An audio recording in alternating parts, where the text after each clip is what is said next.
The crystal ball. Apparently we each have one up here where we can look into it, and I will tell you what will happen if it just were so easy. There's a lot of things on the horizon, as we already saw this morning, things that we as operators we need to prepare for. One, of course, is the sulphur cap. So why am I standing up here talking about the sulphur cap? Of course, you all know that DFDS, we basically only sail inside the SECA, so why is it my concern? Because I already have the legislation that I will be subject to. Well, yes and no. But we also, of course, we have a more global interest, and I'm also part of the Trident Alliance, where we have sulphur as a sole agenda point on our meetings. So what I thought I would do is I'll talk a little bit about 0.50 fuel availability. We touched briefly upon it this morning. Then what I call the switch, the Big Bang. How did the universe establish itself? What's going to happen? A little bit about law enforcement. That's always good. The police ready? Are they out there? So they're basically the topics that I'll try and give you my thoughts about. Let's look at the 0.5% availability. It's not 0.5 actually, it's 0.50. It does make a technical difference once you come to non-compliance. How much fuel is needed? I think we have an idea that the marine market is somewhere between 250 and 300 million tons a year. I'm sure the IMO fuel data collection system will provide more accurate data, but that's about it. Some of that is already gas oil, so we can take that away.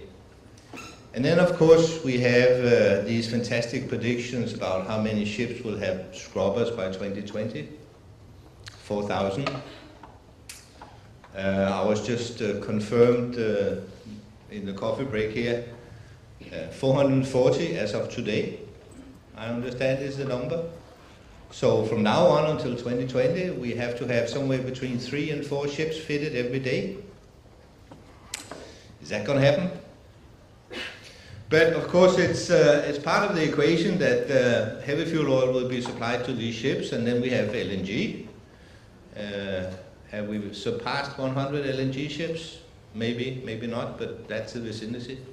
So the vast majority of the rest will have to go on some kind of 0.5% fuel. So what's a good guess? 150, 200 million tons fuel availability. What do the refineries say to that? Well, it's not there today. And we don't really know whether this is a blended product or is it a refined product. We had some thoughts about this morning. We don't even know what it is that we're going to put into our engines. But somehow, somewhere, this product has to be there. There's about 750 refineries in the world. A lot of them can't really change overnight. So the rest of them are the ones that have to produce this additional fuel, which is sizable, but in the global picture, only a small portion. When we did the SECA implementation on the 1st of January 15, it was about 20 million tons that had to be converted to something else. That went pretty well. Now it's 10 times that.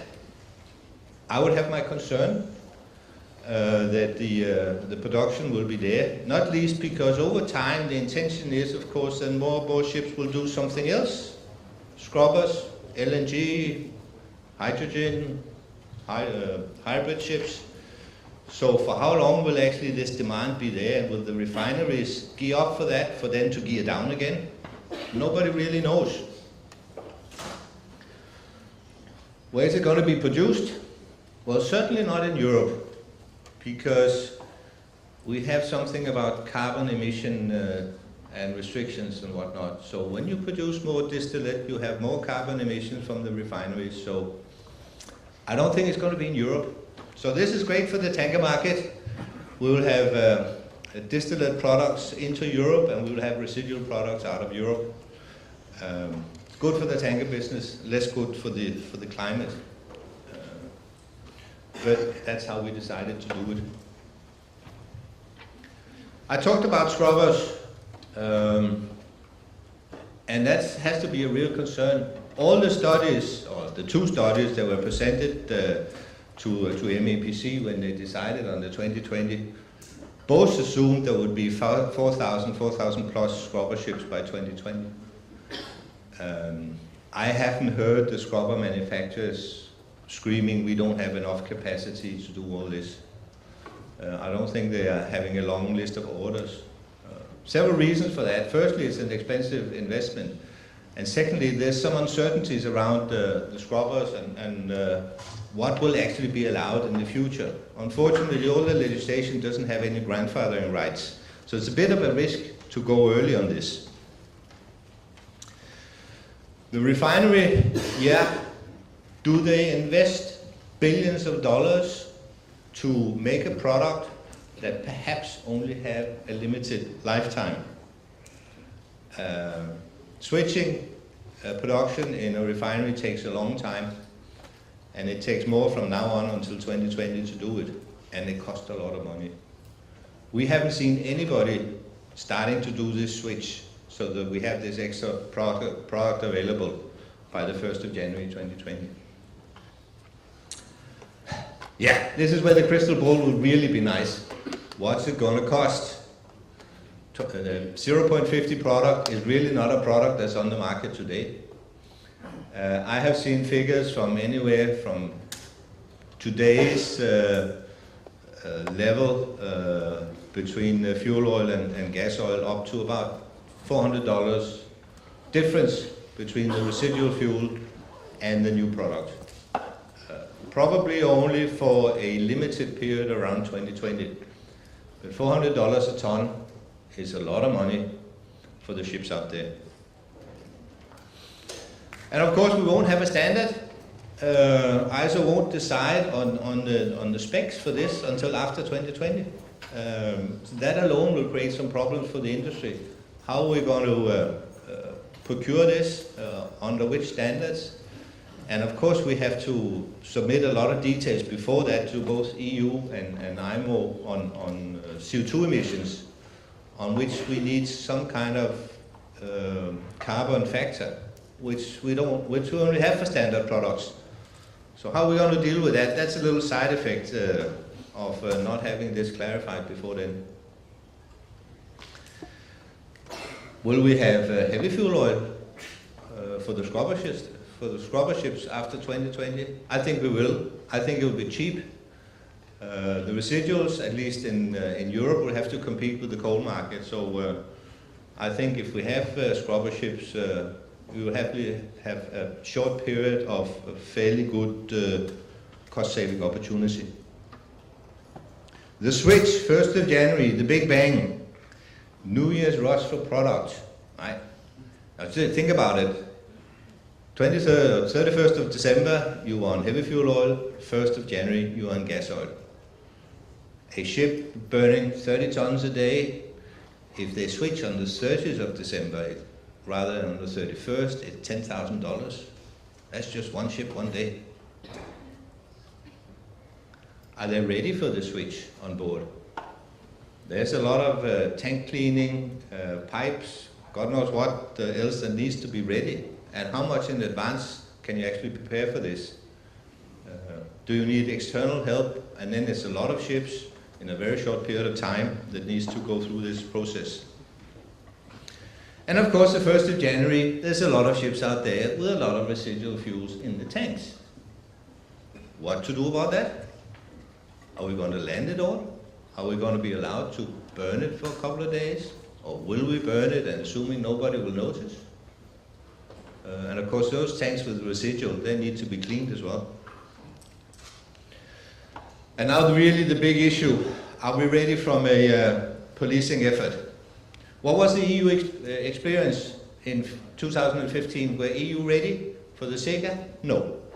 Did they have regulations on how many samples to be tested? No. That came in 2016. Did they do sampling? Yes. What did we find?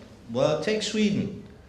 Non-compliance, you go to court, oh, our legal system doesn't work for this. So although you're non-compliant, we can't fine you because we have to prove that you did it deliberately. How many other countries will have similar issues with their legal system that they haven't thought about? Sulfur inspectors. This is not just something you go online and take a certificate and then you do that. If we have to police this properly, there has to be an awful lot of people out there testing. And who's training those? Who's preparing for that? Who's making the budget in the national authorities so that we have these police force in place so we ensure a level playing field for the entire industry? And who's actually the policeman out on the open sea? The flag state? Well, there are a lot of flag states out there, and some of the flag states are pretty small states with a lot of flags. Have they got the resources to check on the high seas? Have they got the willingness to check on the high seas?